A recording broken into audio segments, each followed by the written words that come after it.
Kama kawaida kabisa sana kwenye maswali yako wewe ambayo umeyauliza, mimi ninachokifanya hapa ni kuuliza yale maswali ambayo wewe ndio umeuliza. Kwa ninachokifanya ni kuyapresent tu kwa DJ Sma. Na wewe kama unapenda swali lako baadaye lije lisome katika interview inayofuata, andika swali lako hapo chini afu DJ Sma atakuja ajibu kama vile ambavyo swali la mwenzako nalisoma hapa. DJ Sma, kuna huyu anaitwa W Shambi amekuuliza hivi, mimi namuuliza DJ Sma, mimi nauliza huyu Muirani vita inavyoendelea kwa muda mrefu hawezi kuishiwa makombora yake au muda wote anatengeneza mengine? Tunamjibuje wewe? Anaweza kuishiwa makombora. Hakuna nchi yote duniani ambayo ina makombora ambayo hayaishi. Kwa hiyo kuweza kuisha ndio. Lakini swali ni kwamba yataisha baada ya muda gani? Cha kwanza. Cha pili, je, yataisha kabla ya yeye kutimiza wajibu wake au lengo lake ambalo ni kujitetea, au yataisha kabla ya yeye kutimiza malengo yake? Kwa hiyo hiyo ni kitu ambacho tunatakiwa tuzingatie, lakini anachosema ni kweli. Na nimesema tofauti ya Irani na nchi zingine nyingi ni kwamba military industrial complex yake ni ya ndani, yani anatengeneza vitu mwenyewe. Kwa hiyo kadri anavyofyatua sasa hivi anaendelea kutengeneza mengine. Sidhani anatengeneza kwa spidi ya yeye anavyotumia, lakini naamini kwamba ana stockpile ya kutosha, na ndio maana nikasema anaweza kaenda mpaka miezi 3 hivi, vitu kama hivi. Na sasa hivi kama umenotice ameshapunguza idadi ya kurusha makombora. Sio kwamba ameishiwa, hapana. Ni kwa sababu alipoanza kwanza akatumia makombora ya zamani na drones nyingi kwa sababu ya overwhelm, kwa sababu ya kuzidi defense system za Marekani na Israeli na washirika wao, ya kwanza. Ya pili, kwa sababu ya kudeplete, ya kufionza reserve ya interceptors za Marekani, Israeli na washirika wake. Ya tatu pia, moja ya faida ni kwamba unasoma mbinu ya interception ya adui wako na kujua ziko wapi na rada ziko wapi. Sasa interceptors zimepungua kwa kiwango kikubwa sana. Na nadhani tunafahamu kombora moja la Muirani ni kama $50,000. Interceptor moja ya Marekani inafika mpaka $4,000,000. Kwa hiyo economic war na math na nani calculation zake haziendani, haziko sustainable. Hiyo pia ni factor nyingine ambayo tunatakiwa tujue. Na kingine ni kwamba amesha haribu baadhi ya rada za muhimu sana za Marekani na Israeli. Moja ni ya THAAD ambayo ipo Saudia. Kuna moja ambayo iko Iraq, Bahrain, na inasemekana iko Jordan au Syria. Ameziharibu. Kwa hiyo detection imepungua sana. Kwa hiyo sasa hivi kwa vile interceptors zimepungua, kama umefuatilia jana, makombora ya Iran yalikuwa yanatua Tel Aviv, yani bila upinzani wowote. Mimi naamini kwamba interceptor kwa kiwango kikubwa sana zimepungua. Yes. Kwa hiyo hahitaji tena kutumia salvo au makombora mengi, kwa sababu kama mwanzo alikuwa anatumia makombora 100 kwa lengo 10 tu yafike. Hayo mengine ni ya kuchanganya na vuruga mifumo ya defense. Sasa hivi mifumo ya defense imekufa. Kwa hiyo badala ya kushuti 100, sasa hivi anashuti 10 zile zile. Kwa sababu zinafikia malengo yake. Na hii mimi wanapenda kwenda kwa facts and logic. Hata kwenye 12 day war ilikuwa the same. Alivyoanza siku ya kwanza alishuti kama makombora 1000 na drones na. Kadri siku zilivyoenda idadi ilipungua, kwa sababu alisha drain interception za Muisraeli. Kwa hiyo sasa hivi hana tena haja ya kutumia makombora mengi. Hiyo ndo hali ya, unajua sometimes mtu anaweza kadhani kwamba jibu ni black and white. Kumbe kuna scenario tofauti tofauti, kuna engo tofauti tofauti ya kuliangalia hili jambo. Sawa, nadhani ndugu yetu Shambi majibu yako umeelezeka uliokuwa umeuliza. Mwingine anaitwa G Samil bana. G Samil bana alikuwa akiuliza sana maswali last time hapa aliuliza, unajua ndio nimekumbuka sasa hivi. Ameuliza hivi, swali langu kwa DJ Sma, nchi za Mashariki ya Kati na Mashariki ya Kati mafuta yanachimbwa na Waisraeli na Marekani. Ikiwa wanachimbiwa mafuta na Waisraeli na Wamarekani wa Mashariki ya Kati, wanapata asilimia ngapi ya mapato ya mafuta? Inatofautiana nchi kwa nchi. Ni kutokana na makubaliano. sina exact percent wanapata asilimia ngapi. Kwa hiyo kwa asilimia sijui, lakini ninajua mwisho wa siku hawapati asilimia kubwa sana. Yes, wangekuwa wanapata asilimia kubwa wangekuwa washafanyiwa figisu. Nadhani nakumbuka hata sisi tumeanza kuangalia mikataba yetu kipindi cha nyuma tulikuwa tunapata asilimia ndogo sana, lakini sasa hivi nchi zetu zimekuwa smart, yani kwenye mikataba tunahakikisha tunapewa asilimia kubwa. Ndo maana nimewaambia watu, unaona hapa Tanzania kuna hii issue ya Marekani kulalamika kwamba mikataba yake, madili zake za nani. Mimi sidhani kwamba serikali inachelewesha tu bila sababu ya msingi. Nadhani kuna masharti ambayo yako mule ndani ambayo kwanza sio rafiki. Cha pili, asilimia huenda ikawa sio rafiki. Ndio maana nchi yetu inajitahidi kupata asilimia bora zaidi. Na sisi kama Watanzania tunatakiwa tuizidi kuisupport serikali yetu ili ipate nguvu ya kutupambania maslahi yetu.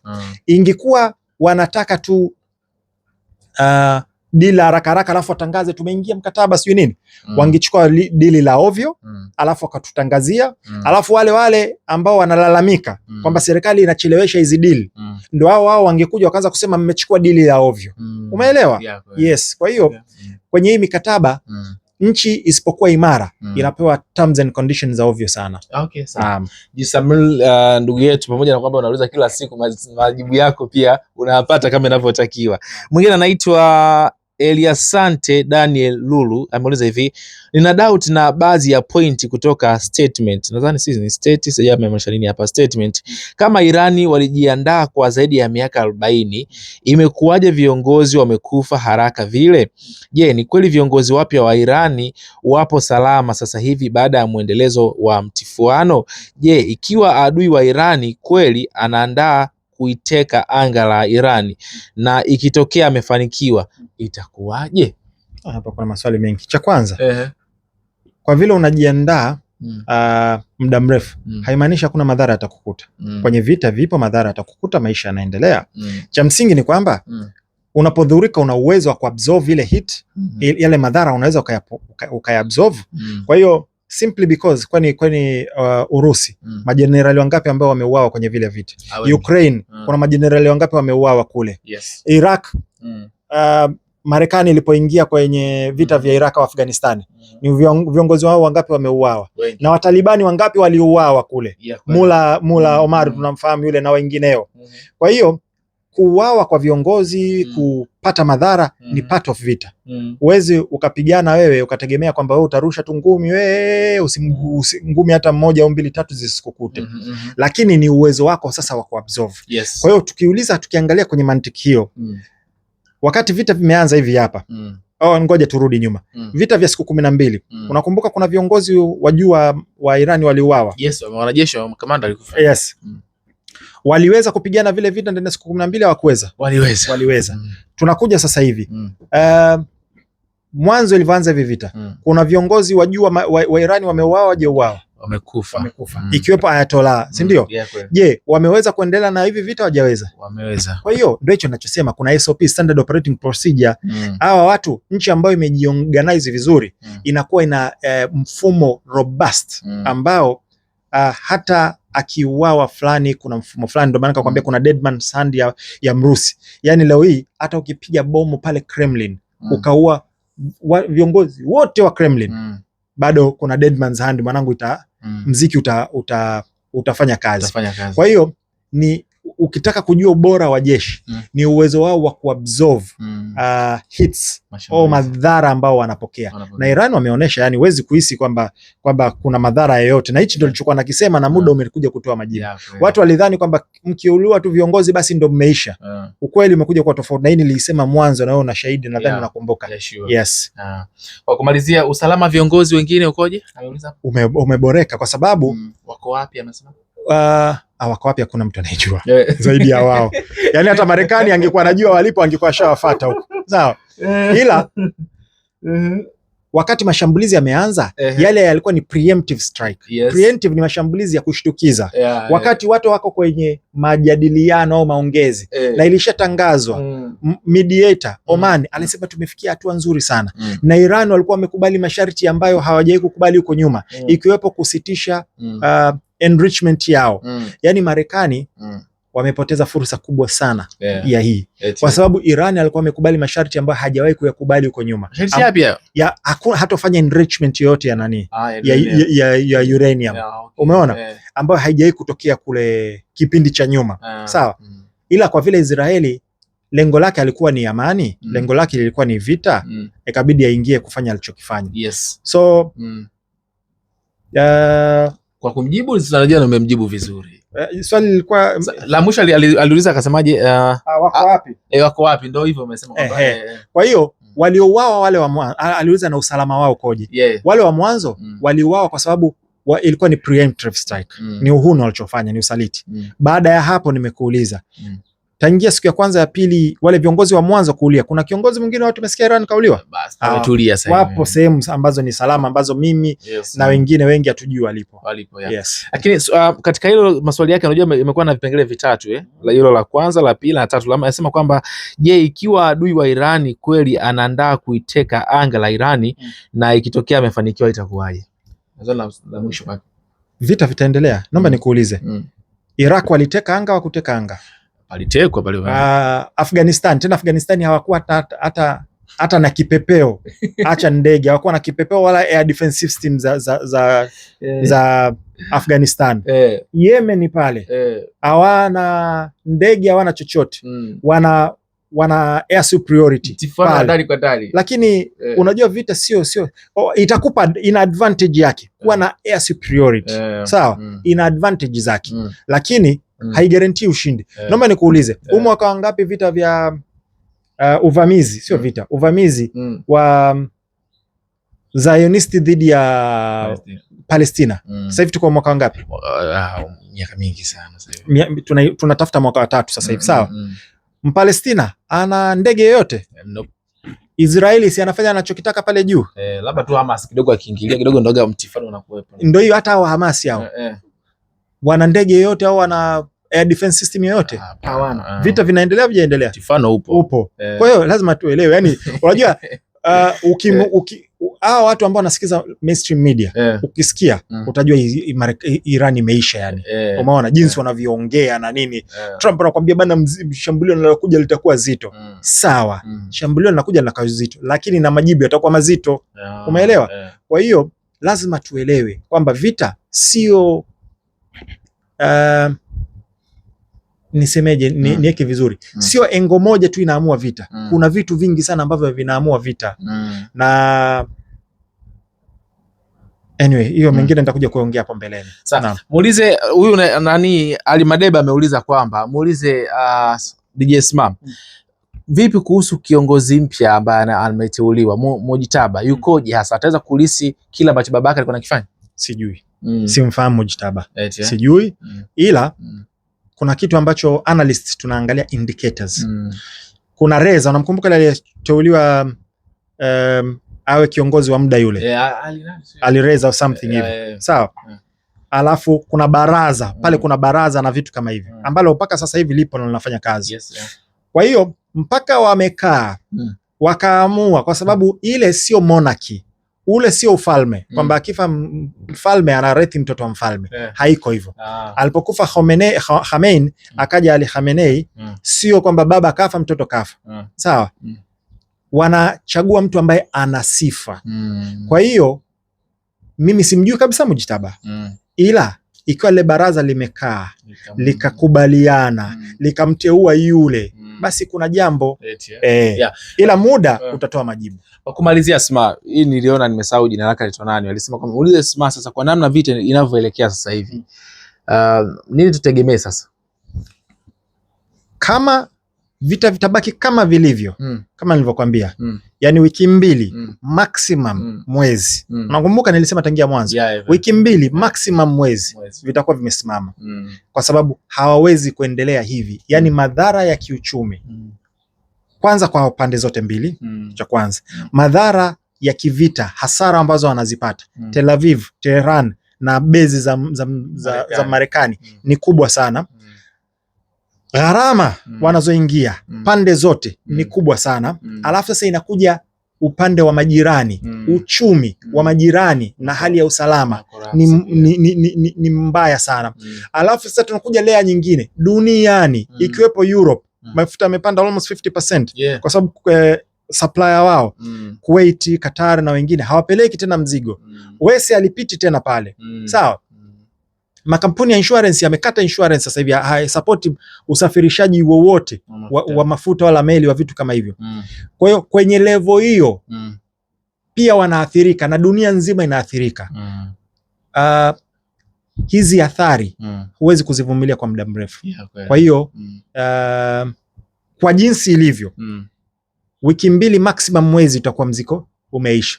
Kuna scenario huenda zikabadilika, vita vikaendelea, lakini hivi vipengele nilivyovisema vitatatuliwa iwapo mfano kama tumesikia Iran ameacha kushambulia majirani wake, na iwapo majirani watazuia angalau wala maeneo yao yasitumike dhidi ya Iran, ina maana watafungua airport zao na nchi zao, shughuli ziendelee kama kawaida, itapunguza ule mzigo. Sawa?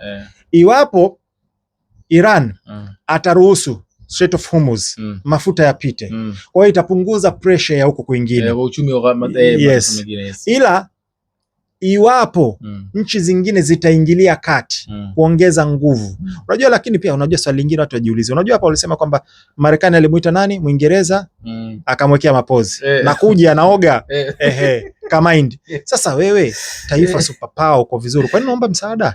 Alafu kumbuka mko wawili ambao kwenye mainstream media wanatuaminisha wana nguvu, yani Israeli ni superpower na Marekani ni superpower. Kwa hiyo superpower hawa wamekutana dhidi ya mwamba ambayo tumeambiwaje yuko kinyuma, dhoful hali, afu bado mnaomba msaada. Unajua kwa hiyo vitu vingine haihitaji wewe na D3, yani ukichukua tu ukijoin dots zako hapo kwenye facts and logic, unaona kwamba inapo unaomba msaada Italia unaomba msaada na kwengineko, ina maana hali sio nzuri, yani muziki huwezi kuuhimili. Kwa hiyo hiyo ni scenario nyingine. Iwapo zitakuja nchi nyingine zitabadilisha scenario.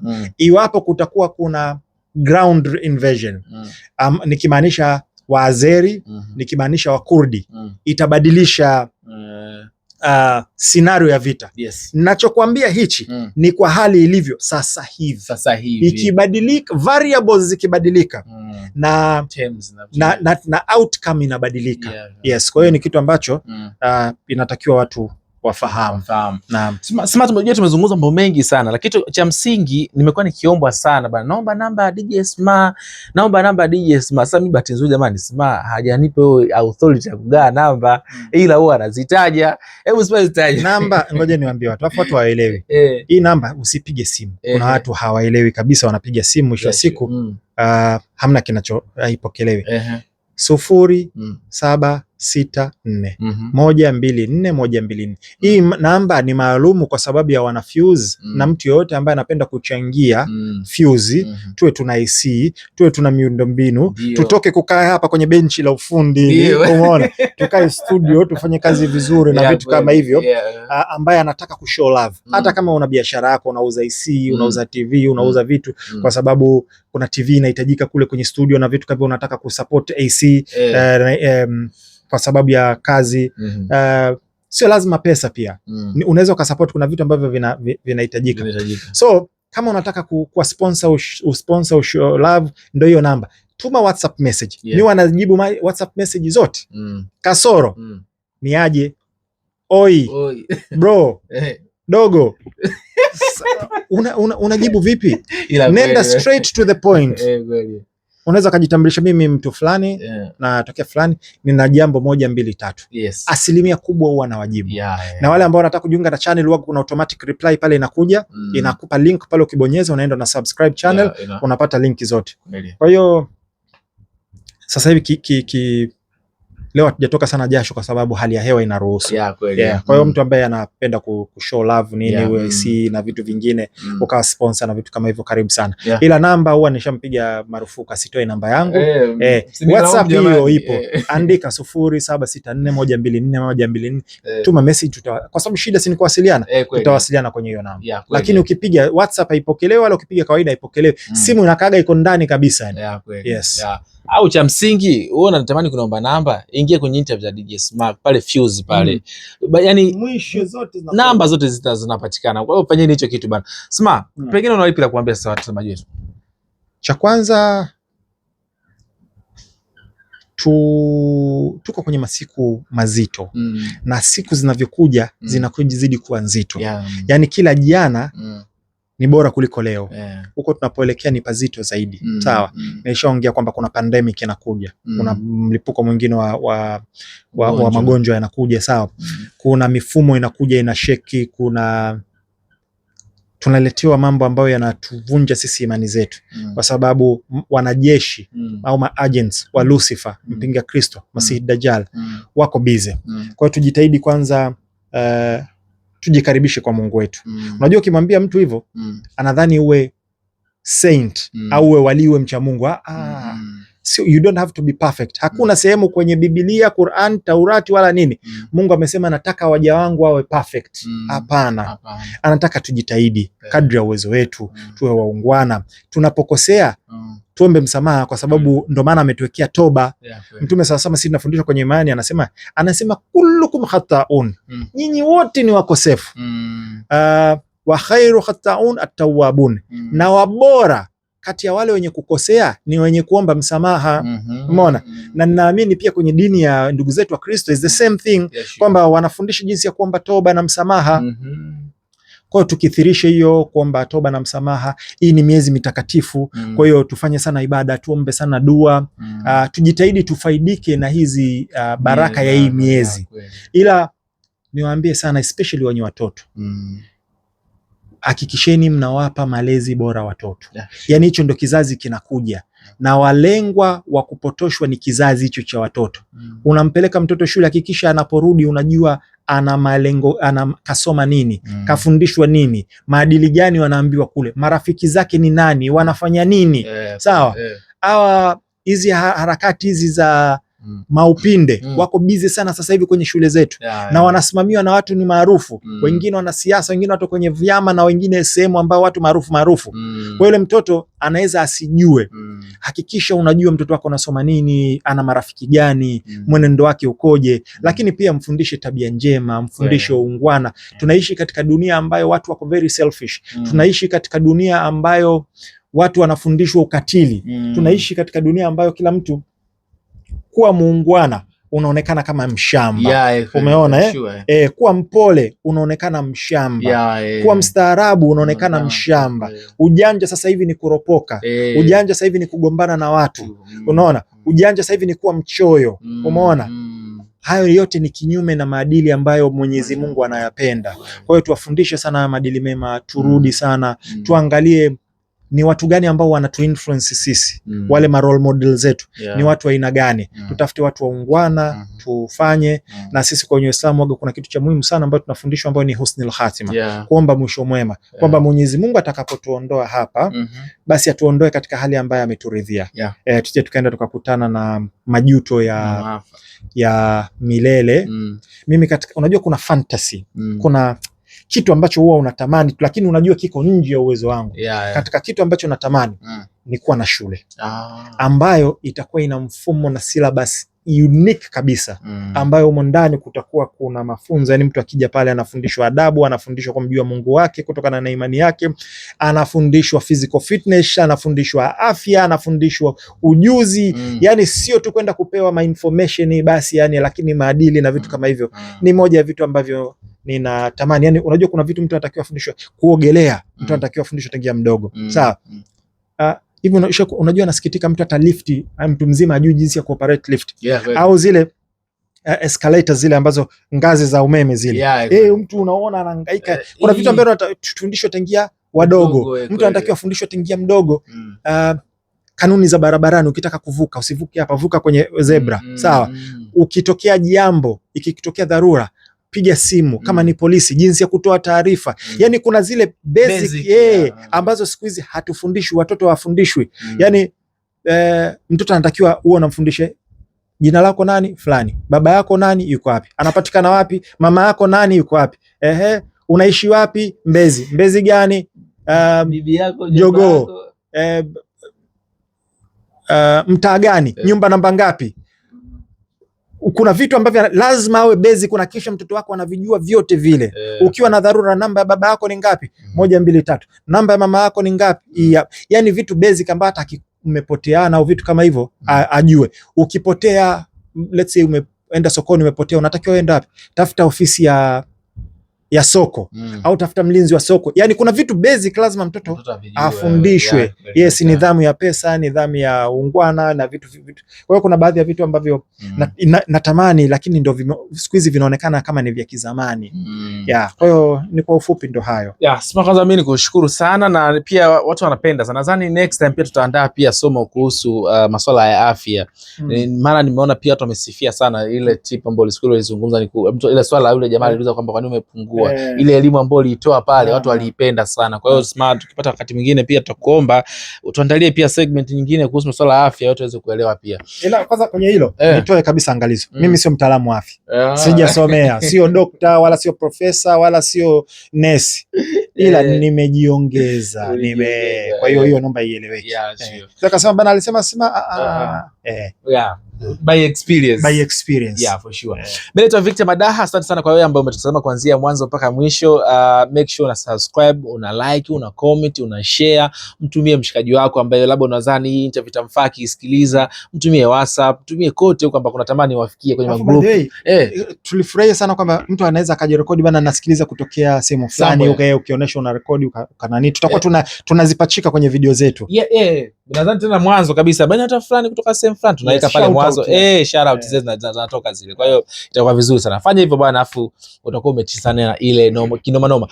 Nyuma ya kamera leo alikuwepo kama kawaida niseme hivyo Rizky bwana. Asante sana bwana. Unajua zile shot ambazo mnaziona. Hebu ngoja kwanza. Rizky njoo kwanza. Rizky njoo bwana. Nasikia majina yako. Hebu njoo kwanza. Bwana Rizky njoo kuone bwana. Rizky njoo kuone. Kila siku mnasikia Rizky bwana. Rizky bwana. Hebu Rizky bwana, waambie neno moja bwana. Waambie neno moja. Asante sana. Waambie neno moja lote. Neno moja kwa Fuse na watazamaji wa Bongo Plus na 96 Link. Unawaambiaje? Waendelee kufuatilia exclusive interview ambazo zinatokea hapa. Kizuri tunatoa habari kwa wakati na kwa nyakati. Kwa hiyo mimi naamini 96 Bongo Plus ndio sehemu muhimu sana kufuata chimbo zote za habari, geopolitics na habari zingine ambazo hazifahamu. Kwa mfano ukitaka kumjibu mtu swali moja tu, kwa nini mnamoja sana DJ Sma? Utawaambiaje? Tumoja watu wengi sana, lakini katika hao watu wengi sana maoni ya watu ndo wanapendekeza sana tumoja DJ Sma, kwa sababu ni mtu ambaye anatoaga vitu kwa experience. Mwenyewe anasemaga ya fact and logic. Waga hata mimi pia nikiwa na shoot na najifunza pia kwa vitu ambavyo vinazungumzwa, lakini pia detail nyingi sana nazipata. Ukiniambia kuanzia nimemshuti mpaka sasa hivi kuna vitu vingi sana ambavyo nimejifunza, ndio maana pia napendelea pia kumshuti, lakini pia hata wadau pia wana comment sana. Tupendekeza pia kufanya na interview kama hivyo. Wadau ndo wanavyosema hivyo, so mimi kwenye comment. Basi hebu waage leo wewe basi. Ni waage bwana. Tufunge kipindi bwana.